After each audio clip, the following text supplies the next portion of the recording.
Welcome to the Grad Life podcast, where we talk about all things grad. I'm Rami. And I'm Jess. Today, we're talking about post-grad life and how to build your network with our special guest, Preeti Singh, Director of Career Services. All right, let's get into it. Hey, ladies. Hello. How's it going, Rami? Oh, just hanging in there. Yeah. It's been a weird one, but... Okay. Yeah. That's okay. Yeah. That's all right. Sorry for being late. Oh. Fashionably late. Listen, show up late to the studio again and see what happens. Oh, you can do the interview without me, I guess. I can't have a Grad Life podcast without a graduate student on the podcast. Well, sometimes we're late and life hits us. We're grad students after all. It's valid. It's very valid. I don't have undergrad excuses anymore. My dog did not eat my homework. It sounded pretty similar, though. No, absolutely not. Wish I had a pet, but I don't have any pets. All right. So today we have an exciting guest with us. Woo! Hell yeah, let's clap in the studio. It's quite a setup. Oops. You are... Preeti Singh. There we go. Preeti, what do you do here at Newman? So I am the director for the Center for Career and Professional Development here at Newman University. I have been here almost 5 years, but I have been in higher education for over 20. Most of that time has been spent in career services, so helping students, undergraduates and graduates, prepare for their professional life after they complete their education and training, to package all of the experiences that they've had in their academic life, in their experiences, and help them parlay that into who they want to be as professionals. So, Oh. Do you fit all of that on your business card? not quite, but I do love what I do. So I consider myself very fortunate to say that, that even after 20 years, I'm just as excited about what I do and interested and happy to do what I do. That's awesome. We're excited to talk to you today because I think this is such a big topic in graduate school in itself. Like, what do you do after graduate school? Exactly, that's like, I think people go into graduate school thinking like this is going to help advance my career, or maybe change my career. We have a lot of career changers that go to graduate school to look at something different. But it's like after it's done, you graduate in May or December, whenever you graduate, and then you're thinking like, okay, I have a couple months to figure it out if I'm not already in my career, or maybe should I ask for a promotion now that I have a master's degree or a doctorate degree, or how do I get into that field? So I think we'll just try to talk about this today. And, Preeti's here as the expert in career services. So she's really going to help us and help you guys understand what comes after graduating from a master's or a doctorate program. Right. So that would be something that I would probably come to you for eventually, even though the job market for PTs is pretty good. Yeah. I could never see myself out of a job. But for people outside of PT, because I don't want to make this about me, what are some common challenges that you see for other graduate students in the field after they graduate with their graduate degree? I think it's such a broad question, right? Every person is unique, why they go to grad school, what they hope to do with their degree, all of the different factors that go into the decision of actually going into graduate school are what are going to affect you once you're done. So I think there's this sort of assumption out there that once you graduate from grad school, you should know exactly what you want to do. Yeah. And that doesn't always happen. So I think that's one challenge, is everybody thinking, oh, you know exactly what you want to do. The other challenge is, hopefully, like you said, Jess, you have a couple months to figure out. Hopefully you've been thinking about what you want to do with your grad degree all along.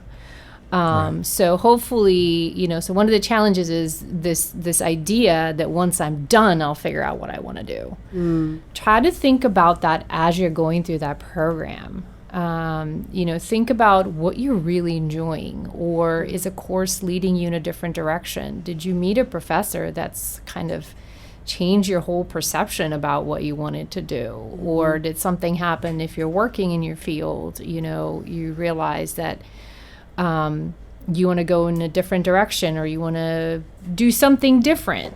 So I think some of the challenges are related to that. So if you're waiting to, one is that people think you know exactly what you want to do, and you may not. Two, you may want to go in a whole different direction. Three, once you graduate is not the time to then think about what you want to do with your degree. Yeah, that's a big one. That's a big one. And four, just like with any training, when you complete a training, or even when you complete your undergraduate degree, where do you start looking for job leads? Or when, like you said, when do you have that conversation with your supervisor about the promotion? Or who do you network with?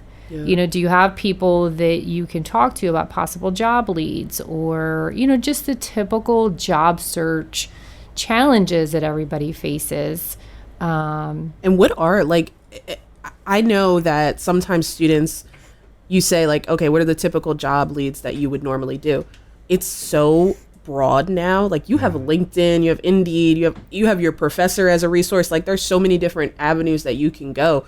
Are you taking all of those avenues and also working on your schoolwork and then working in the field? And it's a lot to balance. How would you suggest that somebody balances all of that? That's a really good question. Hopefully, organization is huge if in grad school. Again, if you're a full-time grad student, or if you're working, or if you have family, or you're working part-time, or you're a graduate assistant, there's a lot of time management involved. So I think as you're going through your program, if you set aside some time, even if it's once a month, to just kind of, or once every couple weeks, to think about your career development. Okay, this is the degree I'm doing, here's where I am, what does my resume look like right now? Or is there a conference that I can go to? What's missing? Can I attend a lecture? Can I talk to someone? Those are the kinds of things that you should be thinking about. I don't know. I think I got off track. Yeah, no, I think that's great. I mean, you brought up a lot of other points that I wanted to touch on too when you said conferences and doing lectures. Do you put that stuff on your resume? This might be a totally naive and ignorant question, but are you putting that stuff on your resume? Is that something you should share on LinkedIn so employers can see that you've been attending different things? Or how does a student who may not know any of that I'm thinking about the student that's 22, 23 years old coming into grad school, having no work experience or anything, but they want to look advanced to their future employer because they have a graduate degree. But how do you say, without bragging, I've been to this lecture and I've been to this conference and I know things? Yeah, I think LinkedIn is huge. So definitely, showcase what you do there. And, depending on the field that you're going into, your resume doesn't have to be that one page. You can extend it and put some more items on there. Again, depending on the industry that you're going in, what we call a CV or curriculum vitae, where you can add some of your professional development activities, your research, your bigger projects, any poster presentations, anything like that you've done. To show employers, in addition to a degree. I mean, the fact that you're getting a master's degree, you're going to look good to employers already.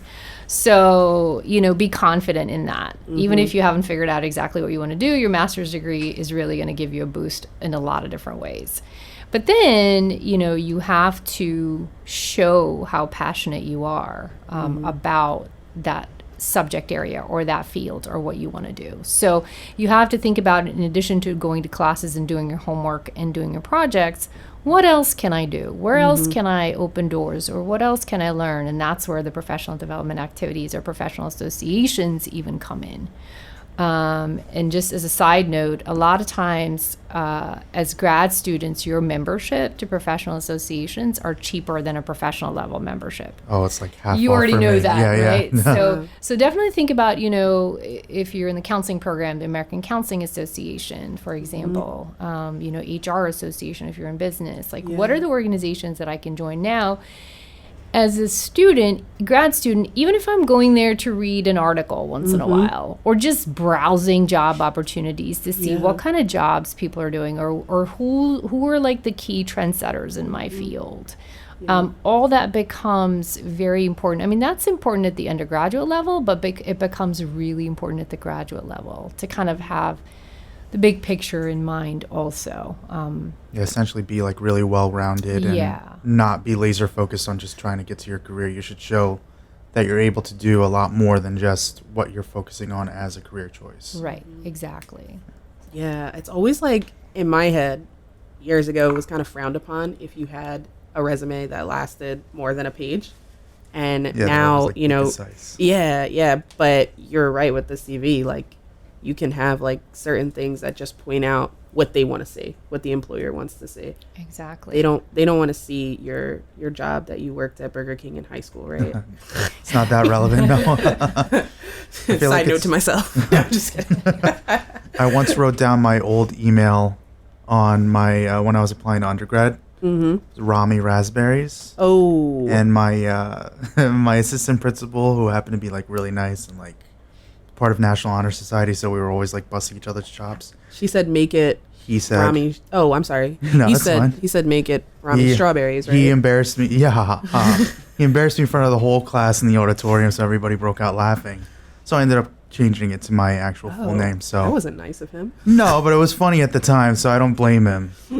But it seems like everything just boils down to more like networking and being well-rounded and time management, which always comes up. That's like the biggest theme that I've seen so far. Time management. Because if you can manage all your time, you're able to able to do a lot more things. That's huge. Right? And I think another challenge for grad students, and this is at our end too, at the university level as administrators and support services people, that we don't encourage our grad students to access support services as much as we do undergrads. You know, again, there's this assumption that grad students have their stuff together. Should know, or maybe have it figured out. But it's not something that, you know, we try to do. But there's that level of, okay, if you need us, you'll come to us, you know, because you know that by now. Yeah.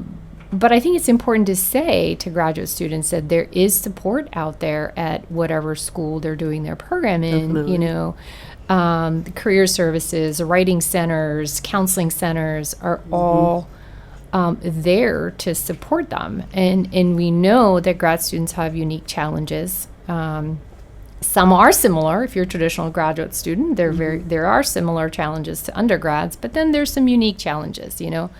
And I also want to say there are a lot of first-generation graduate students out there too, right? I was one, Me. right? So I didn't have support from my family or people in my life that knew what college was like, let alone grad school. Yeah. So, and if you're not going to the same school that you went to your undergrad for, you're starting all over again. Yeah. So you have to figure out where, if it's on, you know, in person, where's the campus? Where do I go for this? Where do I get my ID? It's all of that stuff. You have to figure it all out all over again. So support services are, you know, available to grad students. So you're not in it alone. Yeah, definitely utilize that. That's huge. Like, you brought up another good point about being on campus if your program's in person. If your program is online, you need to know who you can reach out to. And sometimes online students really only have access to their professor, or they think they only have access to their professor. So even if it's your professor that you have to reach out to and say, hey, do we have a career services department? And most schools will. And I'll ask them for the contact information if they're not willing to go on the website and look for themselves. But, you know, ask them, what other jobs can I apply to? Do you know any organizations that I should be a part of in this field? And you utilize your professor for that, to be a navigator for the rest of the services on your school if you're an online student. Yeah, definitely. I think sense of community for grad students is always a challenge, you know. So some schools, there's that culture of graduate student associations, grad student centers, so you can plug into that community. But again, if you're online or if you're a smaller school, maybe you don't have that. But you know, hopefully you have a cohort, and hopefully you have your program advisor, and there's some connections there. where you can then feel like you're not alone. Yeah, definitely. Classmates, utilizing your classmates is huge. Oh, sorry, I lost my train of thought there. Cut that part. I cut a lot of that. Real quick. How much bigger of an on-air light outside do I need to have for people to not open the door? And I know who that was, but So do Is there I. a tissue? Does anyone have a tissue? I have tissues. What do you need? Sorry. I know. Allergies. same here. Thank you. I was around a cat all weekend. I love cats. I I'm a big cat guy. Ooh. Itchy. I say we asked maybe like 3 questions because this conversation's going really good. I totally lost my train of thought on one question. I don't know if you I noticed. think no, it was totally fine. Like I didn't even notice. I wanted to say, I forgot the question. No, I think it all sounds so great. You're a very good talker. Thank you. All right, Rami, you pick up. Just You're pick a so- question on there and just ask Okay, her. I know which one I'm gonna go to. Okay. So for graduate students, obviously they've been in like the academic environment for a really, really long time. They've been studying, like me, I've been in school for God knows how long, 7 years now. So what kind of advice would you give a graduate student going from an academic environment into more of a professional environment with other expectations and demands? I think, again, prepare as you're going through your program. That's number one. So again, what are the professional development opportunities where you're interacting with professionals? So if there's a career fair on campus or an event involving employers, even if it's not directly related to what you're doing, go strike up a conversation with employers. So the more you put yourself in situations where you're interacting with professionals in your field, the better and more comfortable you're going to get in that environment and interacting with those people. So it's time commitment. It's a little nerve-wracking, right, to put yourself in those situations, but it will help you in the long run because you're going to start to get practice about, what the professionals are, what their expectations are like. And then hopefully your program has, a practicum or an internship or a capstone where you are exposed to the industry. Take advantage of that. Don't take that lightly. Definitely be strategic about what kind of opportunity you seek in that capstone or research or exposure to the professional environment of your future. Take it very seriously. Observe. Keep your eyes and ears open to see what the culture is like of the place that you're in, how people are interacting. And that's also going to give you insight into how you need to be. Use that as practice. So I know it's not the real world if you're doing a practicum or an internship or a capstone project, but treat it like it's the real world. Be as professional as you can be, and observe how people react to you. So like in terms of, let's say, transitioning to real job offers now, Yep. how do they negotiate salaries and like salary expectations, benefits, all that good stuff that comes in a package? Like, what would you say? Because technically important to you're that. not supposed to, but you should be possibly getting higher up on the rank as an entry level coming in because you have an master's advanced degree. Yes, Right. yes, definitely. So number one, figure out what's important to you. Okay, so like you said, for some people, maybe taking a lower salary, but a much better benefits package because of their family situation, or if they have a health condition or whatever it might be, that might be more important to them. Income is important to some people, right? Think about what's the minimum you can expect. I mean, what do you need to live on? And then figure out, so understand yourself, what's important to you, benefits, promotion, income, what's important to you. That's number one. Number two, do your homework. What's the market value of someone entering your field with a master's degree? And there are websites where you can go and research salaries and figure out what to expect. And then look at your credentials, your master's degree, the experiences that you're bringing to the table. Look at what's out there, what the market value, quote unquote, is, and set your salary expectations based on that. And again, my office every industry is different. So I don't want to give a blanket answer, but those are some general guidelines. Yeah. And then if you need to figure out, okay, what are the salary websites, salary.com, Glassdoor, where do I go to look for salary averages? And here's what I'm bringing to the table. Should I go 10% higher than what this average is, or 15% higher? Yeah. What should I set that at? We can help you figure that out with a conversation. So again, support services, people that do this can help you figure out what's best for you. So think about, it starts with you. What's important to you? You pursue this master's degree for a reason. What was your goal, and what do you hope to get out of it now? And then have that conversation with employers. And then you're bringing some facts to the table when you're negotiating a salary, right? You're not saying, I want this much. Yeah. I want this much because. Right. So you're going to make a stronger case for that salary if you come in with clear reasons why. And then on the employer side, what are they looking for in applicants, and how do they highlight those on their resumes? So I guess it's more, it's pretty general. Yeah. But I would say what employers are looking for is this person going to be worth our investment? What's the return on investment for me, for my organization? Are they going to stick around? Are they going to be productive? Do they have the skills necessary to do the job? Whatever their values might be, they're looking for that. So as a candidate, what's going to give you insight into that? What they want is, what's their organization about? What are they asking on the job description? So take a very good look at that as you're going in, and present yourself in every interaction that you have with them as a professional, because they're looking at you as a potential employee. So, if your resume has typos on it, or a Raspberry email on it, or something.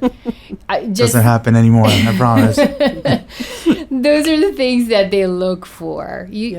So all the little details matter. So on the employer side, they're trained, especially if they have HR people and recruiters, they're trained to look at all those little details, and they're evaluating every interaction. So if they call you for an interview, and you answer the phone in the grocery store, or something's going on and you're distracted, versus you call them back when you're in a quiet space and you have access to your calendar, you could give them an answer. All those things matter. Yeah. So I think from the employer side, that's what they're looking at, how you present yourself. And as you're looking for different jobs and a random number calls you, don't answer and say, "What's good?" or "What's going on? Who's this? Who that?" Don't. If you're looking for a job actively, you should always be presenting yourself with excellence, no matter what. But present yourself with excellence, especially when you're waiting on a call from an employer. Absolutely. But on the flip side of getting job offerings, what happens when a student has been in grad school for a year or so now, and they're really starting to look for jobs, but they cannot find one? No one's giving them a call back. What do they do at that point? I think again, the support services come in. So talk to someone in your career services office, right? The approach is, for anyone, even if you're not talking to the career services office, the approach should be to evaluate your strategy. What are you doing so far? At what point is your progress halted, right? So if you're applying for a lot of jobs, awesome. You're finding leads, you're sending out resumes, you know how to do that, but you're not getting interviews. That's where the process stops for you. So why aren't you getting interviews? Let's think about that. Is something in your resume not connecting with employers? Same thing, if you're getting interviews, but they're not turning into offers, that's the process. That's the point to look at, right? Something's happening in the interview. I'm getting to that point, but after that, it's not turning into offers. So maybe something in the interviews. So that's you have to be able to evaluate at what point is there is my process halting or stopping, right? So, and you have to look at that. Sometimes you could be doing everything right, And it's just a matter of you're just in that time frame where people are not getting back to you. Okay. So, but usually you can figure out if you regroup, pause, don't keep doing the same thing because you're going to get the same result. Nothing, right? So at some point you have to pause and say, I need to change strategies here. What's the point where I change my strategy? And then restart. And as you're preparing for an interview, I think it's really important to note that you should pretend that you have that job, like in the interview process. So like, that job like the back of your hand. If the job wants you to do some type of presentation before you go in, practice the presentation with your spouse or your kids or whatever, and just make sure that you have it down packed to the point where if they ask you a question, you can answer it right away without saying, or I didn't do my research on that question. So then that's just a nice. And just be really prepared for those. Yeah. Be extremely There's prepared. a fine line between confidence and overconfidence, right? And employers know that line. Yeah. So you want to present yourself as confident. If they call you in for an interview, they already like something about you. Right. A lot of people didn't make it to that point, right? A lot of people applied, but they didn't make it to the interview point. If you made it to that point, something in your resume stood out to them. So they definitely like you. They're serious about you. But if there's an overconfidence aspect about it, then maybe It's you a come turnoff. off. It's a turnoff for employers, big time, because you don't want to act like you have the job. You're still in that point where you're saying, I can do this, and here's why. Yeah. I have the education, I have the training. Here's the professional. Like you have to kind of build Show that your you're case. qualified. Yeah, confidently show that you're qualified. But not so confident then that leave it's it. like, Yeah, I got this in the bag. No. yeah, It's not to that point yet. right. Makes sense. Any like general advice or words of wisdoms for those graduate students, like post graduation in general, as like a lasting thought? I think keep building your network, professional network. So, whether it's through LinkedIn or through some other social media platform or whatever system you have of keeping track of and maintaining professional relationships, do that. And if you're thinking, well, I don't really know that many professionals, again, your professors are subject matter experts. So connect with all of them, stay in touch with all of them, especially ones that, whose classes you love and you did great in. Stay in touch with them. Your people in your cohort, people in your grad program, they're all going to be professionals right after you graduate as well, right? So there's your built-in professional network. And then if you go to a conference or a lecture or you talk to someone at a career fair, try to stay in touch or connect with them if there's something of value there, right? I mean, there's value in connecting with people in general in your field, but if there's something you think is going to be helpful, either for a potential job lead or just as a mentor or learning something or asking questions, stay in touch with those people. So relationships, professional relationships are very, very important, especially at the grad level. They're important at undergrad too. But connect with people. Yeah. Yeah, I would say that's important. People in your field. Well, thanks for listening in. We appreciate all the listeners for this banter that we go back and forth with each episode. We have an endless amount of this stuff, so keep tuning in. We won't disappoint. Take care. See you in the next episode. See you guys.